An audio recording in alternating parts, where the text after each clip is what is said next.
Hello, I just had a 10X Owners Live meeting with Brandon Dawson, Natalie Workman, and Buck Weiss.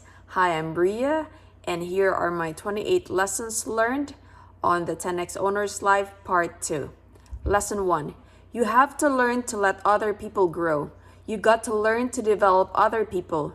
You got to let them realize they have the capacity to have good thinking. They have the capacity to do good doing. They have the capacity to earn more and be more. And if they don't feel that they have that with you, they will leave. Lesson 2.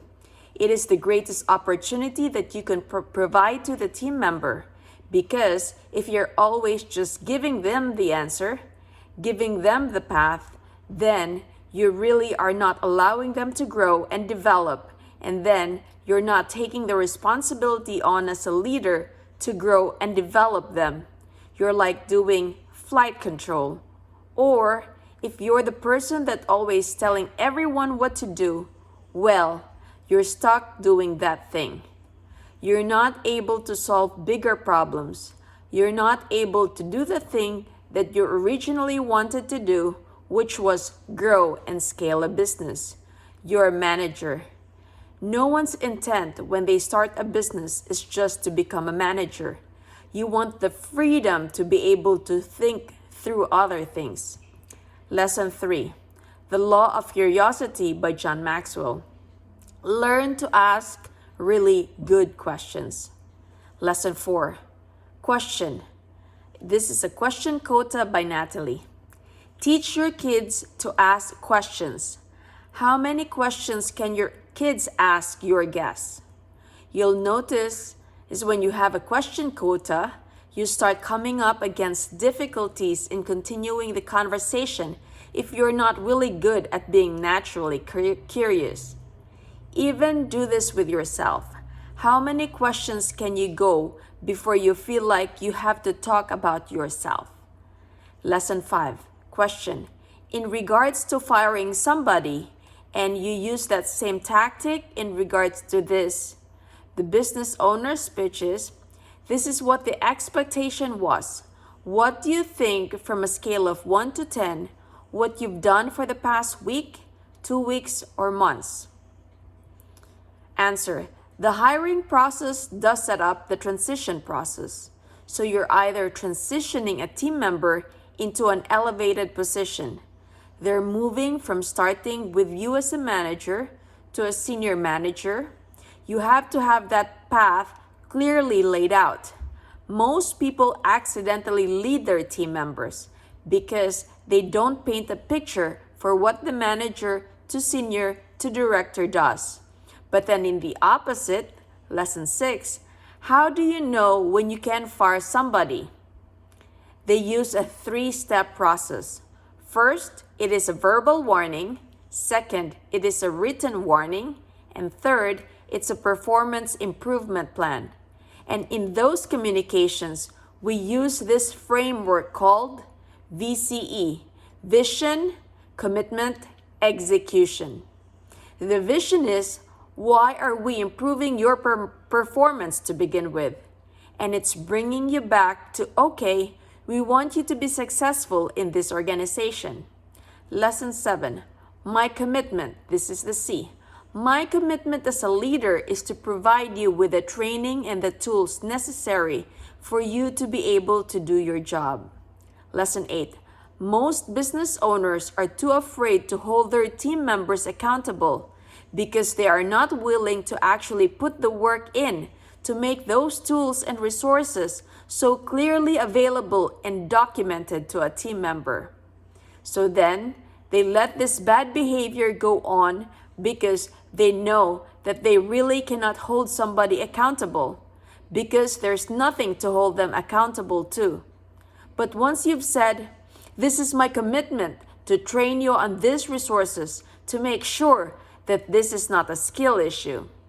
Your commitment back to me is that you are willing to do these things.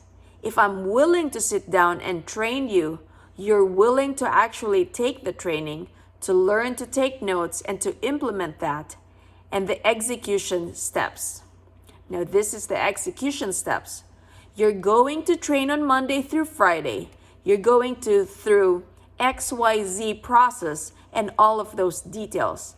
So by the time they go from a verbal warning to a written warning where all of the stuff is documented to performance improvement plan, they fired themselves. The owner's pitch. It's been great, but you choose to give up on yourself, and it had nothing to do with our inability to prep you and make sure that you are as successful as you possibly could be. Ninth lesson. The business owner needs to create an environment where people are accountable and when there is discipline. Lesson 10. When people talk about your responsibility to business owners, Brandon says that if he is sincere about our mission, our vision, our values, and our mission is to create value for human beings personally, professionally, and financially. So when somebody on the team is taking that from somebody else, because we're all interdependent, if somebody lets down on those mission, vision, and values because they're distracted or they're letting everyone else down, so it is Brandon's obligation, it's his responsibility to protect that, and everyone that gets hired understands that it's more important than any person. And so the collective are pursuing their personal, professional, and financial goals, and interdependent on each other in the people that trust us and trade money with us are expecting the same, and we're teaching them to do that with our team. So the accountability isn't a one-to-one ratio. And so when people are letting themselves down, by nature, they're letting everybody down, and they're no longer an example to themselves or to anybody else. And so when we do have to dismiss or fire somebody, we're sad that they've chosen to not accept that leadership role. But if they're unwilling to accept the me leadership role, then they're not valuable to the organization, because our job is to grow we leaders if we're going to grow and scale. And therefore, if they're not in alignment with us, so we let them pursue whatever passion they want to have outside the organization. And we tell them that we've enjoyed them as human beings, but we're disappointed that we're going to part ways. And it's just as simple as that. And Brandon fired a lot of people in his career. Lesson 11. Those that have given up on themselves will give up on everybody else. Brandon's job is to make sure he knows who's not given up on themselves and who understands they win when the team wins. Lesson 12. What was your biggest barrier when you were growing up on your way to success, and how did you overcome it? That was the question. Answer from Brandon. My biggest barrier was relying on my natural skill sets. I was an exceptional salesperson. I was a great connector with people. But my biggest barrier was not putting the significance or importance in understanding that I needed to understand all aspects of business and own those aspects versus hiring people and throwing them at problems and not understanding what they were doing and not asking them good questions. People ask Brandon, well, how can you be so smart enough to know everything? Answer, this is what I learned. You don't actually have to be smart enough at knowing anything. You just have to learn to ask really good questions to see if the people you're talking to give you great answers. And then you need a mentor to go to check those answers. If you don't, at least create that in your life. If you don't at least create that in your life, you're in big trouble. So my barrier was thinking, as I had so much successes, that the successes translated into I could do anything and I could do everything, and look how good I am. And the truth was, I was just one bad decision away from a catastrophic event. And the fact is, that's true for 99% of all business owners we work with, because nobody calls us when everything goes wonderful. Lesson 13. Question. I 100% buy into developing your people and making them better and creating amazing leaders within the company.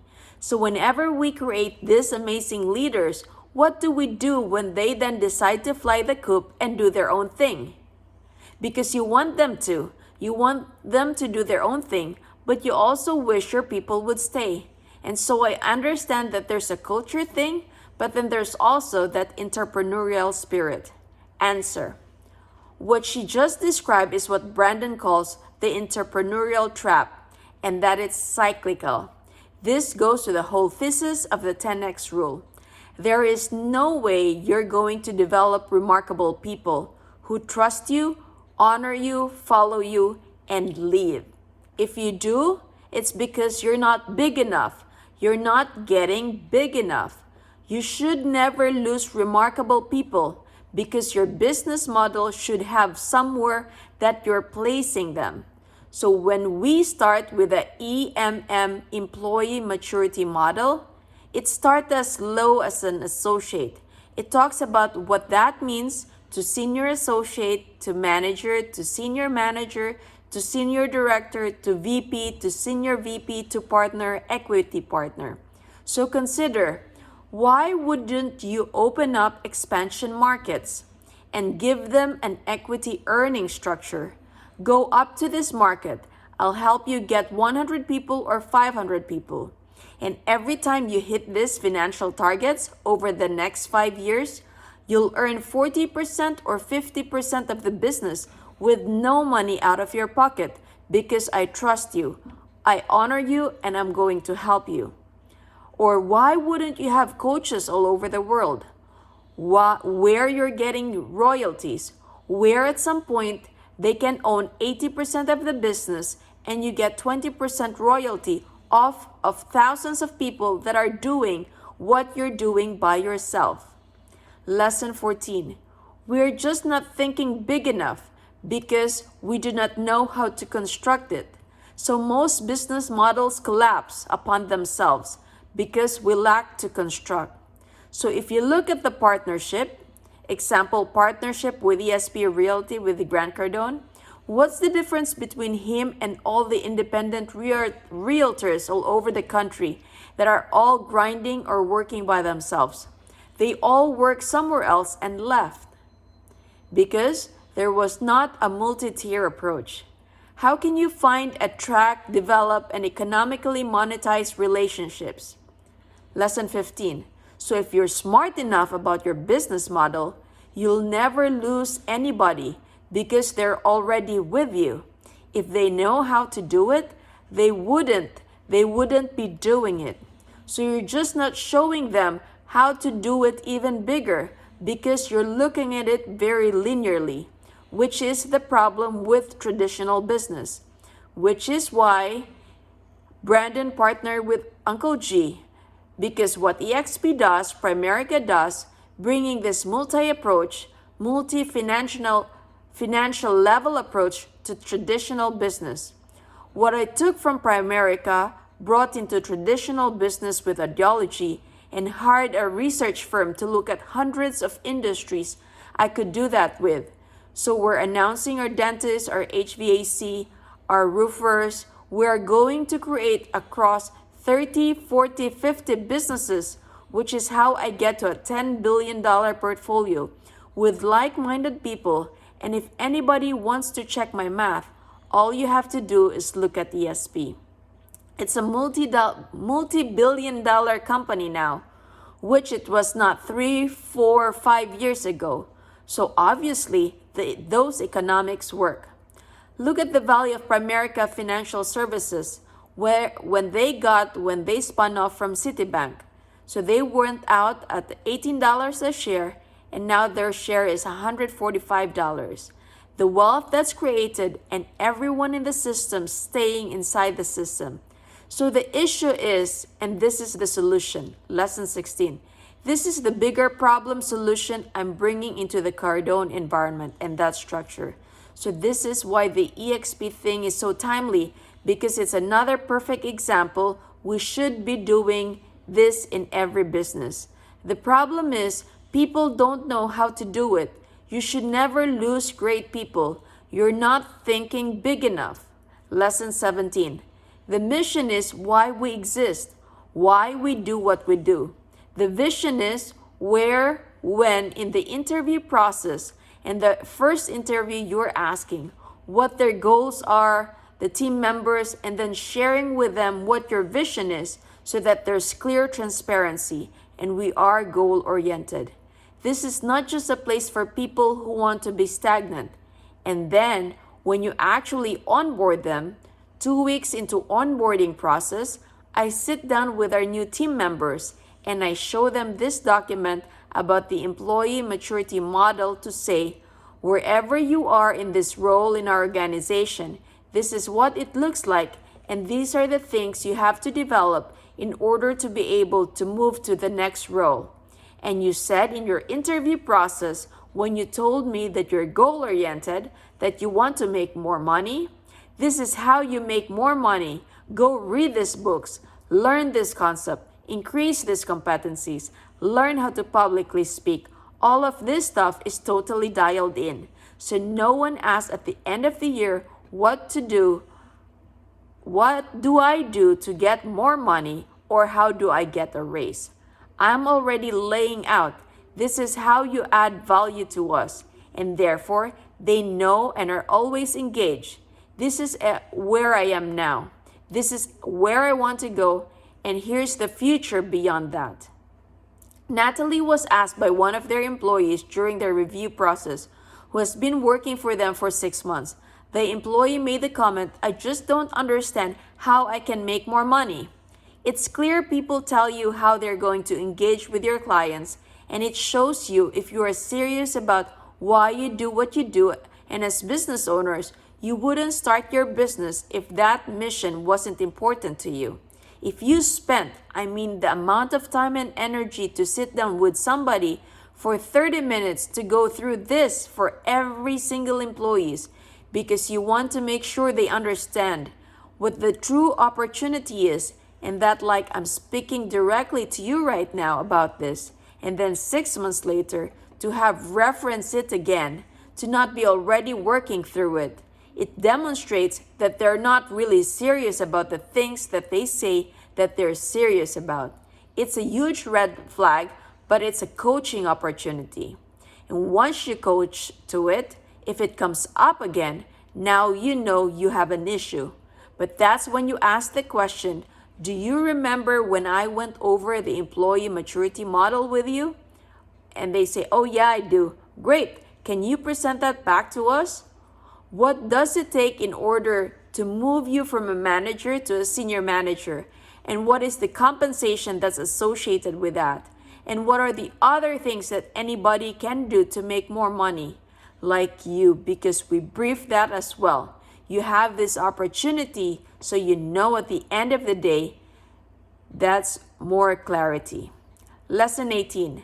Remember what I said at the beginning of tonight, where there's a confused mind, you're going to have poor results. You're going to find complacency and mediocrity. Your job, the best job you can do as a business owner, is eliminate any confusion in the business. Lesson 19. Question.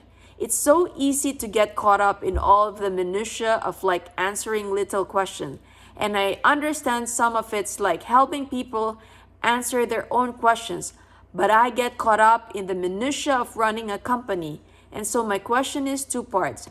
What do you think our schedules really should look like?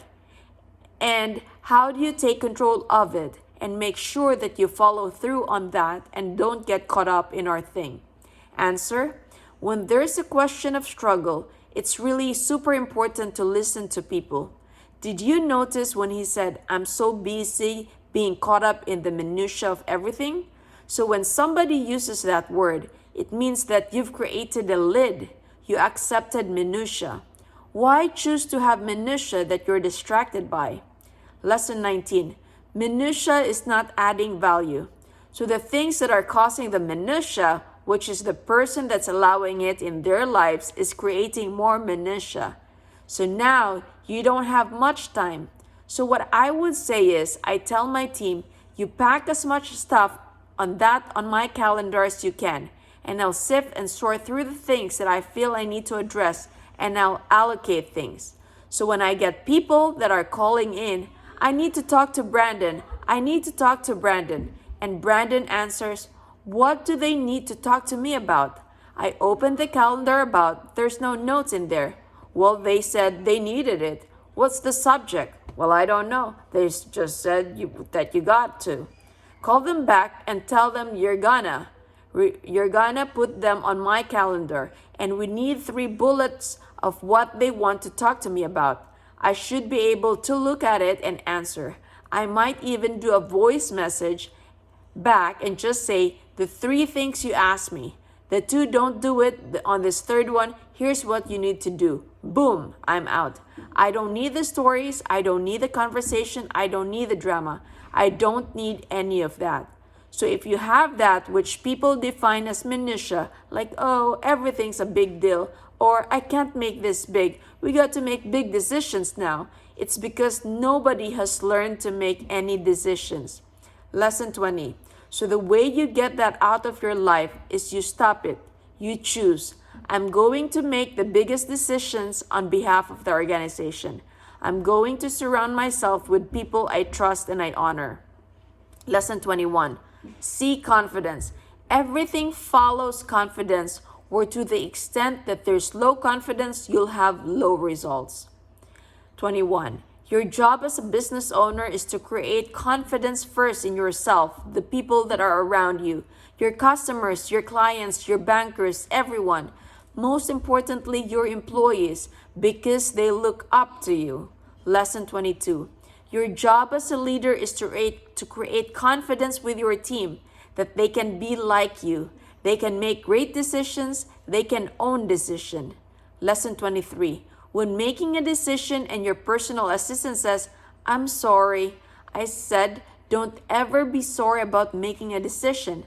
The only thing I care about right now is what did you and what would you have done differently. Answer from the personal assistant, I would have asked you this question, or I would have clarified this. The boss, great, next time do that. I've got a workable human. It's not my job to be mad at her or beat her up. She's moving. She's trying to keep up with somebody who's creating a tsunami. If she can't make decisions, I'm stuck. I'm trapped. So I'm glad she's making decisions. For every 10 decisions she's gonna make, I would think, being only with me for 6 or 8 months, she's going to make 6 bad ones, and I'm going to coach her up. But I was lucky she only maybe makes a couple, so I'm going to really coach her up. But the point is, she keeps the energy moving. She's on every call, pushing things to 15, 20 people. That's another thing. So you want to know how I solve it? Get a staff like her. She sits on Brandon's call and she'll riff off. I'll have a 30-minute conversation with vendors, some negotiations, clients. There'll be 12 emails generated behind it with confirmation, and then she gets it. I don't even worry about it. And when she gets the conclusion, she'll have a 26 list of things she has to do with me. We'll go through it in 15 minutes. Yes, no, defer it, deflect it, lower my priority in this, kick it to the side, push it out a month, boom, boom, boom. I got a lot of big negotiations going on, like multi-million-dollar negotiations going on. She'll walk up to me in the hallway and she'll say, they want to push it to this, or they want a concession here, or they want to do it there. Tell them no on this, but I'll concede on that. Lesson 24, prioritize your relationships. Put attention on what you believe at that moment is the most highest priority, and that right has to be earned. Lesson 25, as a business owner, you have to have people you can rely on, because stuff does have to happen. But if you create conditions where you are the only one that can make those things happen, then you are already stuck. Lesson 26, Brandon's favorite quote, if I need to do it, then I don't need you. Lesson 27, when they say, Brandon, we got to make this decision, I'm like, wow, you didn't make it? Well, I just wanted to check with you. Well, what do you think? Well, I just wanted to check with you. I wanted your opinion. Why are you bringing it to me? Obviously, nobody even knows what's going on in here. I'm just nervous now. You're making me insecure. Do you want me to think Buck doesn't know what's going on? He's like, well, no. And then go talk to the team, get some consensus, and present what you think is your best option to me. Then I'll look at him. And he's like, okay. Lesson 28. Brandon says he does that with everybody because he does not want to actually have to make any decisions. So here are my 28 lessons learned. I hope you learned something. Take care and God bless.